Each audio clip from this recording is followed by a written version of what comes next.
Le 15 septembre 2021, je le rappelle, un certain nombre, des milliers, je dirais, plus de combien, 20 000, 30 000 à l'époque, combien ils étaient de soignants, de pompiers, d'administratifs, etc., non vaccinés, ils ne voulaient pas se faire vacciner, ils étaient suspendus depuis le septembre 2021, c'est-à-dire pratiquement 18 mois. Attention, sans indemnité, sans rien, interdiction de travailler ailleurs, 0 euros, 0 centimes.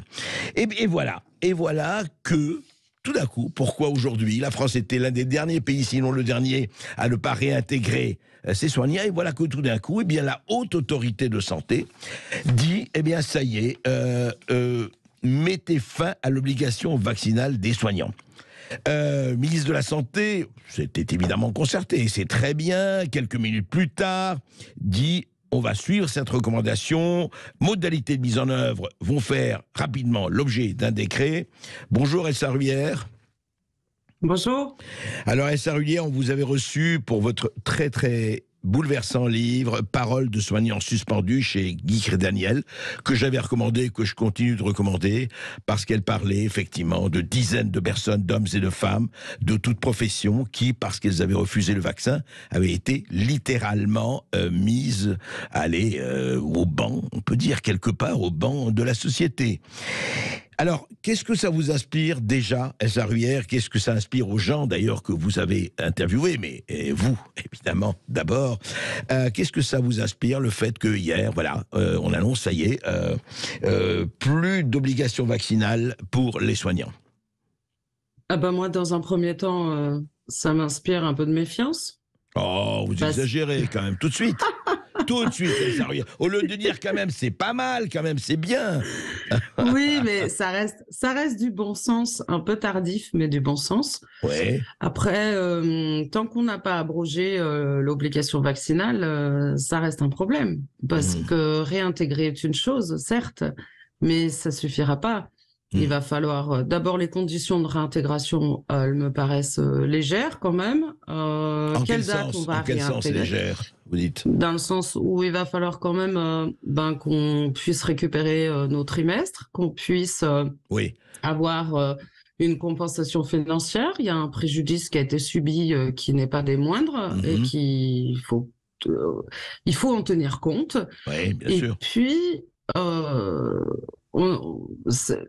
ne pas abroger la loi de l'obligation vaccinale, ou en tout cas le décret du 30 juillet maintenant, l'obligation vaccinale, reste une porte ouverte à une future suspension éventuelle. Et je suis désolée, chez les soignants, on est devenu plus que méfiant maintenant, après 3 ans de maltraitance.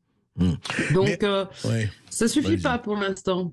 Oui, vous voulez dire que vous attendez de voir dans les faits ce qui se passe, qu'est-ce qui va être décidé. D'abord, effectivement, parce qu'ils disent fin à l'obligation vaccinale soignant. Pour le moment, on ne parle pas de la réintégration, mais normalement, ça devrait suivre. Et puis, les indemnités, les salaires, etc., etc. Donc, vous êtes un peu dans l'attente, quoi. On est, dans l'attente de savoir comment va être établi le décret d'application pour cette éventuelle réintégration, dans quelles conditions on va réintégrer les soignants, quels vont être le comportement des directeurs d'établissements et des cadres aussi, parce que il faut pas croire, mais ça n'a jamais été simple quand on a été réintégré, quand on était malade et qu'on avait un certificat de rétablissement. Ouais. Dans quelles conditions on va nous réintégrer? Est-ce qu'on va nous enlever cette étiquette de complotiste et d'anti-vax? Ce serait bien aussi, Et puis qu'on justifie, si jamais on maintient l'obligation, qu'on justifie pourquoi on la maintient, et aujourd'hui c'est pas justifiable. Alors, donc, justement, Elsa Ruyer, justement, à votre avis, comme ça, parce que nous avons eu ce matin des médecins, etc., qui disaient oui. Alors certains disaient c'est très bien, d'autres disaient, je ne citerai pas de nom, je suis sidéré. Certains médecins qui disaient, médecins d'hôpitaux d'ailleurs, mais pourquoi en fait, je veux dire, on protégeait à l'époque, il fallait que ces soignants se vaccinent, ils nous ont refusé de faire vacciner, pourquoi on les réintègre? En tout cas, ils le disaient pratiquement comme ça. Mais la question que je voulais vous poser d'abord, pourquoi aujourd'hui? C'est vrai, pourquoi pas il y a 3 mois? Puisque à partir du moment où tout le monde a su que le vaccin n'empêchait ni la transmission ni la contamination, on s'est demandé pourquoi, comme d'autres pays, ça ne s'était pas fait plus tôt. À votre avis? Alors, je vais pas être objective en répondant puisque Ah non, mais ça, que vous ne soyez pas objectif, on le sait, Elsa Ruyère. Mais ça, on le sait. Mais... on a fait quand même une demande d'abrogation du décret du 30 juillet en date du 4 mars. Monsieur Braun doit nous répondre avant le 4 mai. Ouais. Peut-être que c'est ça. Est-ce que ça vient de la saisine qu'on a envoyée avec plus de 36 collectifs, dont 3 syndicats, on a saisi le CCNE de bien réfléchir à la suite du dossier obligation vaccinale. Est-ce que ça vient de ces choses-là? Est-ce que ça vient du fait qu'ils ont beaucoup trop la pression maintenant et ils n'arrivent plus à justifier, comme ils le faisaient jusqu'à maintenant, même de manière absurde, de maintenir cette obligation vaccinale? Ouais. Je n'ai pas la réponse, mais je dirais, je renverrai comme question, est-ce que peut-être le fait qu'on insiste pour abroger le décret du 30 juillet, est-ce que ceci a joué en notre faveur? Je le souhaite. En tout cas, c'est quand même un bon début. Oui, c'est un pas en avant, quand même. C'est un bon pas en avant, quand même. C'est ça. Ouais. Il faut qu'on garde, par contre, le pied bien posé dans cette porte entrouverte. Je comprends. Alors, je rappelle que vous êtes élu à la commission exécutive fédérale CGT Santé. Juste un mot, à votre avis, parce que, bon, ce qu'on espère, c'est qu'il va y avoir le retour de ceux qui veulent. Mais je voulais savoir, puisque vous avez vraiment vu beaucoup de gens, vous-même, vous êtes évidemment sur le terrain, enfin, vous avez été très longtemps sur le terrain, jusqu'au moment de septembre 2021. Mais est-ce que, à votre avis, la réintégration, ce qui s'est passé, parce que beaucoup de gens sont partis aussi, ont quitté le domaine de la santé, en tout cas certains, pour faire d'autres choses, ou parce qu'ils étaient dégoûtés ou découragés. Bon. Mais à votre avis, est-ce qu'il va y avoir des problèmes psychologiques ou pas parmi les soignants, quels qu'ils soient, qui vont être réintégrés dans les hôpitaux par rapport à leurs collègues qui, eux, se sont fait vacciner? Est-ce que vous croyez que ça va jouer ou pas, psychologiquement ou relationnellement? Déjà, on est dans un cas de figure où psychologiquement et relationnellement, la vie d'un soignant suspendu est très compliquée. Il faut savoir qu'ils sont au plus bas, qu'on les a malmenés jusqu'au bout, qu'on continue à les malmener en leur refusant les ruptures conventionnelles sous prétexte de personnel indispensable. Ouais. Aujourd'hui, on va les réintégrer.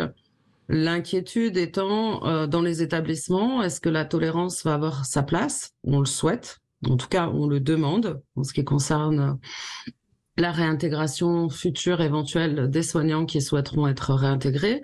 On aimerait aussi qu'il y ait une tolérance auprès des directions et des cadres. Il faut se rappeler que c'est des gens qui souffrent, qui ont souffert, et que chacun d'entre nous aurait pu être à leur place. Il faut se le rappeler. Et bien sûr, il y a un gros problème psychologique. C'est d'ailleurs pour ça qu'on avait commencé à mettre en place des stages pour les aider à rebondir, à retourner déjà dans le positif et dans l'envie d'avancer, ne serait-ce que dans leur vie personnelle, puisque certains ont vraiment perdu le goût. Je vous rappelle que on a eu, enfin, j'ai pas besoin de vous le rappeler à vous, mais on va le rappeler à certains. Il y a eu un grand nombre de suicides et qui continuent. Ça a été un nombre important de suicides, franchement, Elsa Ruyère. Ouais, quand vous dites qu'il y a eu un nombre. Ouais, je suis convaincue que c'est un nombre important. C'est encore des chiffres qu'on n'aura pas officiellement, non seulement parce que les gens n'osent pas en parler, ça reste sujet tabou. Et puis alors, quand au gouvernement va leur demander de nous donner les chiffres, on a déjà du mal à obtenir des chiffres réels de suspendus, alors qu'ils les ont normalement d'après les bilans sociaux des différents établissements, qu'ils soient privés ou publics, y compris les bilans des ARS pour ce qui est du personnel libéral. Donc, on va pas leur demander les chiffres du nombre de suicidés, ce serait leur faire mettre une balle dans leur propre pied. Donc, on va éviter, on sait qu'on les aura pas. Mais... Et il y a eu des dépressions, il y a eu tout cela aussi. Hein. Ah, mais il y en a encore. Il y en a encore. Il y a des gens qui vont y retourner, malgré tout, parce que pas le choix, mais il y a des gens qui n'ont plus envie d'y retourner, qui vont y retourner quand même. En plus, on va être obligé d'y retourner, sinon on va nous mettre en faute. Maintenant, on fait place à un éventuel futur autre chantage. c'est que maintenant qu'on a demandé la réintégration, oui, certes, évidemment qu'on a demandé la Oui. réintégration. Il y a des gens qui sont dans une détresse psychologique telle qu'ils savent même pas dans quel état ils vont être pour y retourner. Il y en a d'autres qui ont vraiment envie, qui ont la tête haute, et ils ont raison, il faut garder la tête haute. Tout à fait. Ce que les suspendus ont vécu ne peut pas être vécu par tout le monde. Il faut bien comprendre, tant qu'on n'a pas vécu quelque chose, on peut pas savoir. Donc, ils vont y aller la tête haute. Il y en a d'autres qui ont tout quitté. En plus, on a perdu en 2 ans, on a perdu un grand nombre de soignants qui ne reviendront plus et qui ont changé d'option. Et il y en a beaucoup qui ne reviendront. Et alors, vous avez parlé avec un certain nombre sûrement. Pourquoi, en général, je sais qu'il n'y a pas une seule réponse, mais pourquoi ne veulent-ils plus revenir? Pourquoi dit-il non, c'est fini, l'hôpital, les soins, la santé, terminé, je change de métier? La goutte d'eau qui fait déborder le tonneau et même plus le vase sur les conditions de travail. Dans le public, des salaires au ras les pâquerettes pour des conditions de travail aberrantes, abjectes, et alors une manière d'être traité humainement parlant complètement insupportable. Il y a un ras-le-bol. Il y a un ras-le-bol qui s'est installé. Il y a des jours où ils remercient finalement la période Covid d'avoir mis en exergue de cette compréhension d'une situation insoutenable et inadmissible en tant qu'être humain. Et vous-même, Elsa Ruyer, vous réintégrez? Ah, moi, c'est encore plus compliqué que ça. Ah bon? Pourquoi? Ah bah oui. Donc moi, j'ai été... mon temps de travail est à 100% dédié en tant que représentante syndicale. Oui. Mais en décembre ont eu lieu les élections syndicales de mon établissement, les élections professionnelles. Oui. L'équipe s'est reconstituée, le temps syndical s'est distribué et je ne sais pas encore comment je vais être réintégrée, ni dans quel service, ni si je vais garder mon temps de représentante syndicale comme il était initialement. D'accord. Donc, pour le moment, vous êtes un peu dans le flou, quoi. C'est ça, je verrai bien, ça va être la surprise. Je peux finir au ménage, à la facturation ou à nouveau à mon poste de représentante. Alors Elsa Ruyer, vous et tous les autres, je pense à tous les gens que vous avez interviewés dans votre livre, encore une fois, qui est passionnant, ces paroles de soignants suspendus. Je rappelle que ça a été publié aux éditions Guy Trédaniel. Maintenant, avec le recul, et quel regard, dans quel état d'esprit sont, à votre avis, les gens par rapport à cette période, qui s'achève? Enfin, on peut espérer en tout cas qu'elle s'achève. Est-ce qu'il y a, je dirais, vous m'avez dit dépression, etc., mais est-ce qu'il y a esprit de revanche ou de vengeance, quand on a entendu des mots, par exemple, entre j'ai envie d'emmerder les non-vaccinés, on le sait, ou telle personne qui disait mais oui, les antivax, ce sont vraiment des cons ou des dangereux criminels, etc., etc. Enfin, on va pas revenir sur la foultitude de choses qu'on a pu entendre pendant des mois où effectivement on se disait que si vous ne vous vaccinez pas, vous êtes vraiment ou un salaud ou un traître et qui veuille la mort des gens. Comment, au fond, rétrospectivement, c'est un peu tôt, mais on peut le faire, vous tirez ce bilan de cette période tout à fait exceptionnelle dans tous les sens du terme? Pour répondre à la question dans quel état d'esprit les gens vont être, faut se rappeler qu'un soignant, sa vocation, c'est de porter du soin. Ouais. Et que tous ces soignants qui ont été interdits d'exercer ont une inquiétude depuis le début, c'est comment les patients sont soignés. Personne n'est indispensable, certes, mais on sait à quel point le monde du soin s'écroule et le nombre de salariés descend de façon complètement indécente, même, je dirais. Et donc, ces gens sont inquiets, sont confiés, pour la plupart, vont être contents de retourner porter du soin. Après, il n'y a pas de colère, il y a de la déception, enfin, il n'y a pas de colère. Si, il y a de la colère, mais on sait qu'elle sert à rien. Elle ne mène à aucune, c'est vrai. aucun résultat positif. Donc, en ce qui concerne les gens qui nous entourent et sur les collectifs avec lesquels on est en lien, il n'y a pas de colère. Par contre, il y a des attentes. Il y a des attentes de ce respect d'être réintégré avec dignité, avec tout ce qu'on a vécu, ou en tout cas un minimum de dignité, chose qu'on a perdue depuis 2 ans parce qu'on nous a, je vous dis, laminé Ouais. encore à coups de pied par terre, à nous empêcher de sortir de nos situations. Donc il y a des attentes surtout, et elles sont légitimes. Mhm. C'est récupérer notre dû, récupérer nos droits. Et comme on le dit depuis le départ, ce qu'on veut, c'est avoir des droits et des libertés. Et en l'occurrence, voilà, elles sont là, les attentes. Et Mhm. puis, faut pas oublier qu'on en a vraiment, j'insiste, on en a quand même perdu beaucoup. Il Ouais. serait bon que le gouvernement ne se serve pas ça d'excuse en disant que vous voyez, ça servait à rien de les réintégrer, ils sont pas assez nombreux. Parce que s'ils avaient réintégré plus tôt, eh ben, peut-être qu'on Ce serait plus serait nombreux, autrement. Mhm. et ce sera déjà mieux que rien que de réintégrer les personnes qui voudront y retourner, parce que c'est indispensable pour soigner les gens.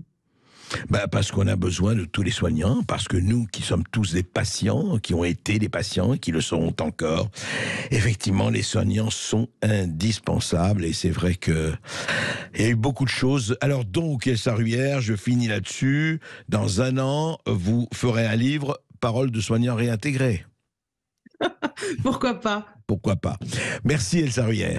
Merci pour Merci ces à éclaircissements. vous. Prenez soin de vous. Sud